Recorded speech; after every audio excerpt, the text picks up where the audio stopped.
किसी का अपना योगदान है, कई पीढ़ियों का यहाँ पर योगदान है और इसी वजह से जो उनकी पीढ़ियां है वो आज भी राम मंदिर को लेकर उत्साहित दिखाई दे रही है। हालांकि मेरी मौजूदगी यहाँ पर एक ऐसे गांव में है जिस गांव के लोगों ने आज तक जूते नहीं पहने हैं, क्योंकि इनके पूर्वजों ने ये कसम खाई थी कि जब तक भगवान राम का मंदिर बनकर तैयार नहीं होगा तब तक ये अपने पैरों में जूते नहीं पहनेंगे, सर पर पगड़ी नहीं बांधेंगे, बारिश में चाहे कितनी भी बारिश हो, तूफान हो, छाता नहीं लगाएंगे। इनके घर में जो शादियां होती हैं माड़ों में छत नहीं लगाई जाती है। पगड़ियां रखी हैं घर में इनके, लेकिन पहनने की इजाजत नहीं है, क्योंकि इनके पूर्वजों ने कसम खाई थी। उस कसम को लेकर ये लोग आज भी आगे बढ़ रहे हैं और अब इनके लिए बड़ी बात यह कि जब राम मंदिर बनकर तैयार हो गया है तो अब ये पैरों में जूते पहन पाएंगे। ये बहुत बड़ी बात है आप लोगों के लिए, क्योंकि जो आपके पूर्वजों ने कसम खाई थी, इस बीच बहुत सारी धूप, धूल, बारिश, खेतों में काम करना, बहुत दिक्कतें होती हैं, लेकिन किस तरीके से आप लोग लेके संघर्ष को आगे बढ़ते रहे और आज बारी आई आप लोग के जूते पहनने की। अब हमारे पूर्वज ने जो कसम खाई थी ठाकुर गजराज सिंह ने, हम उनकी नवीं पीढ़ी हैं कि 500 साल पहले जब बाबर का सेनापति मीर बाकी जब आया था मंदिर को ध्वस्त करने के लिए, तो हमारे बाबा जिनकी हम नवीं पीढ़ी है ठाकुर गजराज सिंह, वो 90,000 यहाँ अगल बगल के सूरबंद क्षत्रियों को एकत्रित किए 500 साल पहले। रास्ते में सूर्यकुंड पड़ता है, सूर्य भगवान का मंदिर है, हम लोगों के कुल देवता है। वहाँ पर जाकर के सभी लोगों ने कसम खाई कि जब तक हम मंदिर बनवा नहीं लेंगे, भगवान राम को हम स्थापित नहीं करेंगे, हमारे सूर्यवंशी परिवार में या खानदान में जब तक बन नहीं जाएगा तब तक न कोई पगड़ी पहनेगा, न जूता पहनेगा, न तो जो छाता लगाएगा। हाँ, तो शादी वादी जब होती है आप लोगों के घरों में, कैसे आप लोग पगड़ी के बगैर करते हैं? हम लोग नहीं लगाते हैं, हम लोग पगड़ी नहीं, यहाँ तक कि ये तो बहुत ज्यादा हो गई है। मैं सबके पैर देख रही हूँ, पैर दिखा दीजिए इन लोगों के। खेतों में काम भी करना होता है, नौकरी भी करनी होती, किसी के पैरों में स्वेलिंग हो गई है, किसी की एड़ियां फट गई हैं। कैसे गुजारा होता है आप लोगों का बगैर जूते पहने? बगैर जूते के जो पूर्वजों का नियम है वही चला आ रहा है, वैसे चलेगा। जब तक भगवान प्राण प्रतिष्ठा नहीं हो जाएगा तब तक हम लोग का ऐसे चलेगा, ऐसे ही चलेगा। अच्छा, अब तो बारी आ गई है कि भगवान रामलला विराजने वाले हैं अपने मंदिर में, तो जो कसम थी वो आप लोग की पूरी हो रही है, उसको लेके क्या तैयारी? वही तो तैयारी, खुशी है जो खुशी, दीपावली या होली सब मनाई जाएगा और सब विधिवत खुशी मनाया जाएगा और अपना जो है जो कसम है पूरी है। पगड़ी पहरा जाएगा, जूता ही चमड़े का पहरा जाएगा और जो है धूमधाम से मना। शादी में पगड़ी पहनी थी? नहीं, पगड़ी उगड़ी जोनबा वहाँ इसे रहा, जोनबा जैसे आज चलता वैसे तब वो चल रहा। शादी चाहे हो चाहे ब्याह हो, जब माड़ो नहीं छाएंगे तो फिर शादी में पगड़ी पहरे। माड़ो कैसे छवाते हैं आप लोग के? माड़ो फिर कैसे रस्म वगैरह होती है? चार ऊपर छप्पर छाया जाता है, नहीं छाया जाता था लेकिन अब नहीं छाया जाता है। ठीक है, चलिए कुछ और लोगों से बात कर लेते हैं। आप लोगों के पैर की कंडीशन बहुत खराब हो गई इतने सालों से, दिखा दीजिए जरा पैर अपने। ये देखिए, इस गांव में कोई शायद ही ऐसा होगा जिसने जूते पहने होंगे। पैर खराब हो चले हैं, एड़ियां खराब हो चली हैं, लेकिन जो पूर्वजों की कसम थी, जो पूर्वजों ने सिखाया था और कहा था कि जब तक भगवान रामलला विराजेंगे नहीं अपने घर में तब तक हम जूते नहीं पहनेंगे। दिक्कत नहीं होती आप लोग को जाड़े में? चलते चलते मजबूत हो गया, पैर इतने मजबूत हो गए हैं तलवे कि उनको बहुत पैर मजबूत बहुत मजबूत। भगवान राम जिस तरीके से मजबूती दे रहे हैं इनको। जी, चलिए मैं कुछ और लोगों से बात कर लेती हूँ। आप लोग ये बताइए, इनके तो नाखून भी पैर के खराब हो गए, लेकिन पूरी कहानी क्या है इस बीच में? पूरी कहानी आखिर कैसे पता चला कि आपके दादाजी ने, दादा के दादाजी ने जब ये कहा होगा कि हमें जूते नहीं पहने, हमें पगड़ी नहीं पहननी है, शुरुआत कहाँ से हुई, कहानी क्या है? असल में जब मंदिर ध्वस्त किया गया तो यहाँ के हमारे पूर्वजों ने लड़ाई लड़ी और लड़ाई में शहीद भी हुए। इस घटना को पीढ़ी दर पीढ़ी अपने घर के पूर्वज अपने आने वाली जनरेशन को बताते रहे। इसी क्रम में हम लोग भी जाने किस तरह से हुआ और उस लड़ाई में हम लोगों का भी योगदान रहा।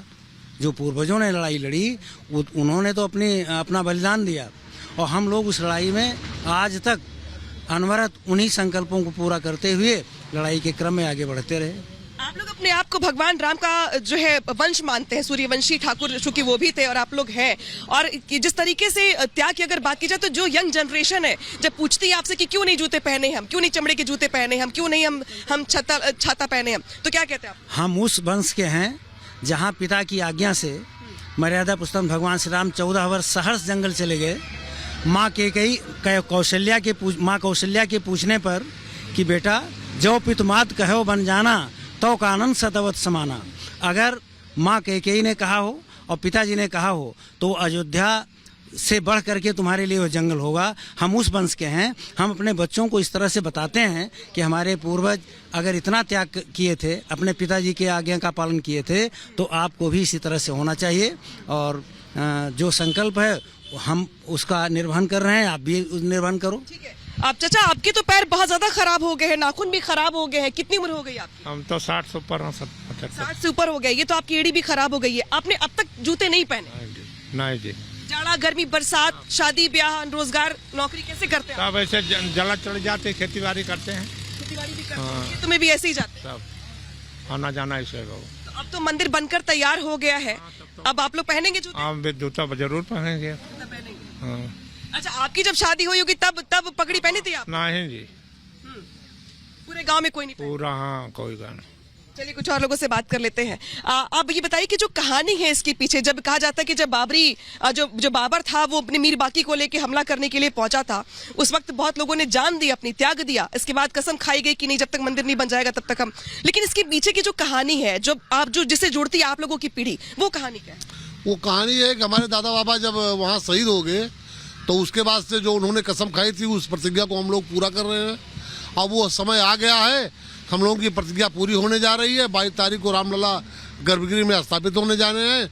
इसके बाद हम लोग अपने पूर्वज का ध्यान दे करके और मंत्रोच्चारण द्वारा सारे पूजा पाठ करके दीपावली करके उसके बाद हम लोग सब जूता पगड़ी और जो है माड़ो सब पूरी व्यवस्था बनाई जाएगी। पगड़ी पहनेंगे आप? हाँ जी। तो उसके लिए कोई खास आयोजन भी करेंगे आप लोग पगड़ी पहनने के लिए, या कुछ मतलब ऐसे ही पहन लेंगे? नहीं, पूरा गांव मिलके सबके सहयोग से एक पूरा कार्यक्रम सूर्यकुंड पे रखा जाएगा और सभी लोग को आमंत्रित किया जाएगा, सभी सूर्यवंशी भाइयों को आमंत्रित किया जाएगा और वहाँ एक पगड़ी का रस्म, वहाँ पगड़ी की रस्म करेंगे। पगड़ी की रस्म की जाएगी। हमारे बाबा गजराज सिंह जी जो प्रण प्रतिज्ञा किए थे, हमारे पूर्वज बाबा गजराज सिंह जी, वो हम लोग निभाते हुए चले आ रहे हैं कि न पगड़ी पहनना है, न पाँव में चप्पल, न जूता, कुछ भी नहीं पहनना। ये लोग तो बुजुर्ग हो चले हैं, लेकिन आप लोग तो यंग हैं। आप लोग नौकरी वोकरी कैसे करते हैं? नहीं, हम लोग को बताया गया कि बाबा गजराज सिंह ने शपथ प्रतिज्ञा की थी कि रघुकुल रीत सदा चली आई, प्राण जाए पर वचन न जाए। हम लोग उसी का प्राण चला जाएगा लेकिन वचन से हम लोग नहीं हटेंगे। हम लोग को बताया गया जब हम लोग की उम्र 14 से 15 साल हुई कि हमारे पिताजी चाचा जी सब लोग बताने लगे कि बाबा गजराज सिंह बता के गए हैं कि जब तक मंदिर का फैसला नहीं आ जाता, भगवान राम विराजमान नहीं हो जाएंगे, तब तक हम लोग जूता छतरी कुछ नहीं ले सकते हैं। बारिश में कैसे काम चलता है? बारिश में जैसे जैसे हैं वैसे चलता है काम। नंगे पाँव रहेंगे जब तक भगवान विराजमान नहीं हो जाएंगे, तब तक न पगड़ी न छात्र छतरी कुछ भी नहीं रखेंगे। तो अब तो विराजमान भी हो रहे। चलिए कुछ और लोगों से बात कर लेते हैं। आप बताइए, अब तो भगवान विराजमान हो रहे हैं, अब तो कसम पूरी हो गई आप लोगों की। कसम पूरी होने के बाद, लंबे संघर्ष के इंतजार के बाद, क्या तैयारी आप लोगों की ओर से 22 जनवरी को लेकर?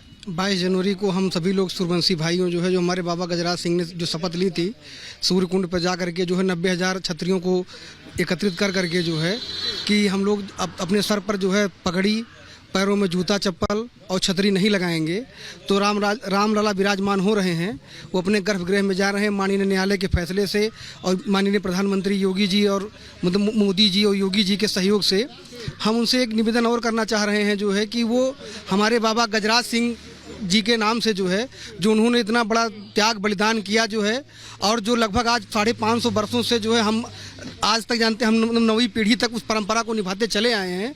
तो माननीय प्रधानमंत्री जी से और मतलब मुख्यमंत्री योगी जी से हमारा निवेदन है कि हमारे बाबा गजराज सिंह के नाम से कोई चौक चौराहा या कोई जानते हैं मतलब उसमें जो है, या जिससे कोठा सड़क जो है या पार्क या किया है, उनको इसका फल भी मिलना चाहिए, इनके नाम से कुछ हो। अच्छा, जब आप लोग बाहर जाते होंगे, जब बाहर लोगों की शादियों में जाते होंगे, तो बाकी लोग तो जिद करते होंगे कि भाई पगड़ी पहन लो, या लोग पूछते होंगे जब नौकरी जाते होंगे, ऑफिस जाते हो तो जूते पहन लो, तो क्या कहते हैं आप? बताना पड़ता है उनसे कि हमारे बाबा जो गजराज सिंह हैं वो राम जन्मभूमि के लिए कसम खाए हैं, इसलिए हम लोग नहीं पहनते हैं।